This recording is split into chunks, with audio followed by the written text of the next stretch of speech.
Hey everyone, welcome to Sax Spy, where I uncover the best vintage and modern saxophone gear, Vinty or Minty. Today I'll be comparing two vintage Selmer saxophones, the Mark VI and the Mark VII, to see what the difference between the two is. Let's take a closer look and then we'll do some play testing. First off, we have the Selmer Mark VII, 282,000, 1978. This horn has a golden honey color lacquer, whereas a lot of other Mark VIIs I see have a little bit lighter color, more of like a champagne. Most of the time Mark VIIs won't have any engraving, though I have seen some with, like a British floral design. You'll see the Mark VII stamp here on the bell bow ring, as well as some vertical decorative lines. This horn is in amazing condition, and I wanted to thank Ryan Lillywhite for letting me borrow it and play test it. This horn has already been sold and has a new owner, so keep an eye out for other things that he might have for sale. I think it's really classy that the Selmers have green felts. Personally, I always try to keep them green, but you can get all kinds of colors. The Selmer stamp is simplified, especially compared to the 5-digit Mark VI that we'll check out later.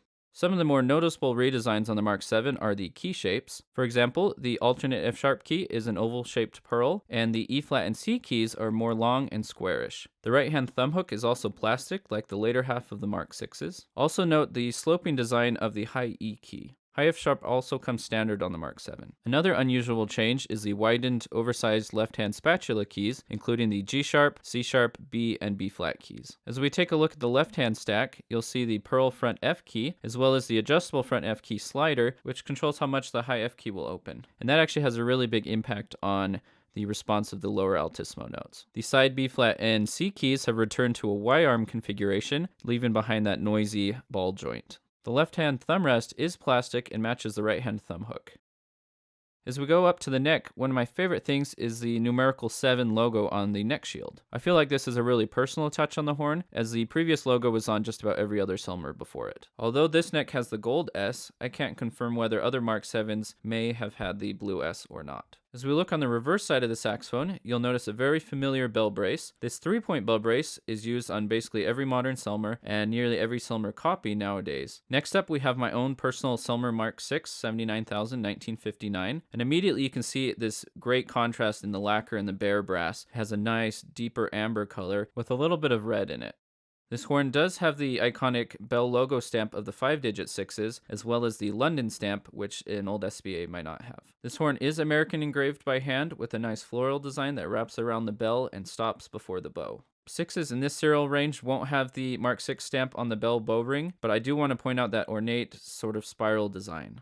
This horn has more traditionally shaped keys, such as the circular-shaped alternate F-sharp pearl and the rounded E-flat and C keys. Notice that the high E key is rounded with a little bit of a flat plateau, but there's no slope. High F-sharp keys were not standard on the Mark VI, though they were a customization that you could have done. In this serial range, the right-hand thumb hook is metal. The strap ring has been relocated so that the weight distribution is a little bit more balanced.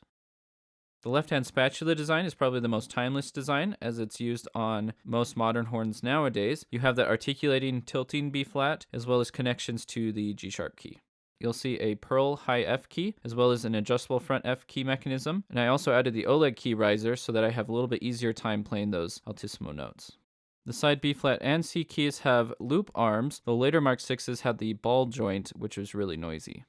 This left-hand thumb rest is hard rubber, and next to it you'll see the horizontal Mark VI engraving as opposed to a stamp. This neck does have the delta-shaped neck shield, which is like a triangle, and that first came out on the later SBAs. And you'll also notice the Selmer grid stamp, which goes back a couple of models as well. It's a real traditional design. On the reverse side of the saxophone, we get to see that 2-point bell brace with the ring, and that's a really iconic shape to this saxophone. Not many saxophones have adopted that ring. Let's take a look at these necks specifically because I feel like this is one of the biggest changes from the Mark VI to the Mark VII. The Mark VII neck is a lot taller and it has a higher neck angle, and the curves are a little bit different. It's a little bit stretched out vertically compared to the Mark VI. The bore is also smaller. It's about 27.45 millimeters, whereas the Mark VI is about 27.5, and sometimes they get wide up to 27.6.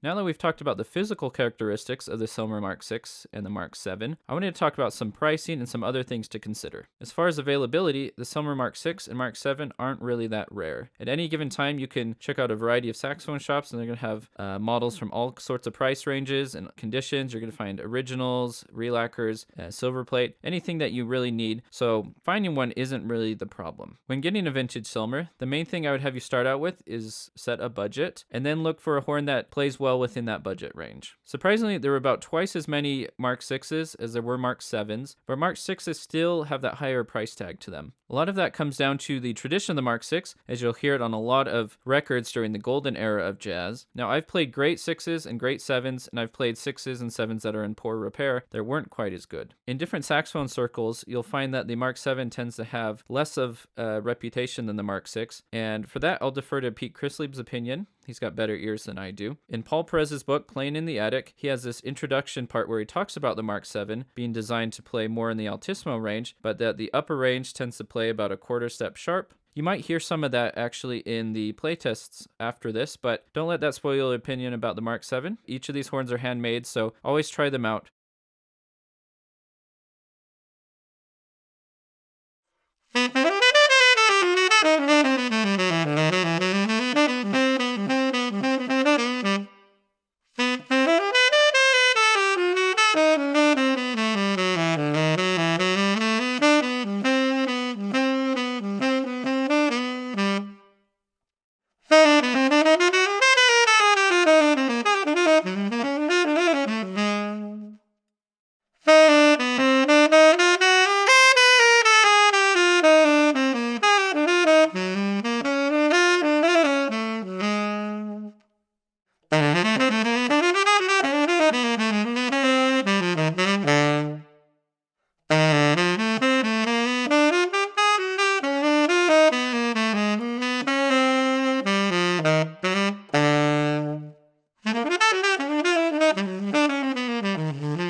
What differences did you hear between these two horns? Like this video, leave a comment down below with your answer, and make sure to follow my Instagram at saxspy to keep up with everything that I'm doing. Thank you for watching, and as always, keep an eye out for all things vinty or minty.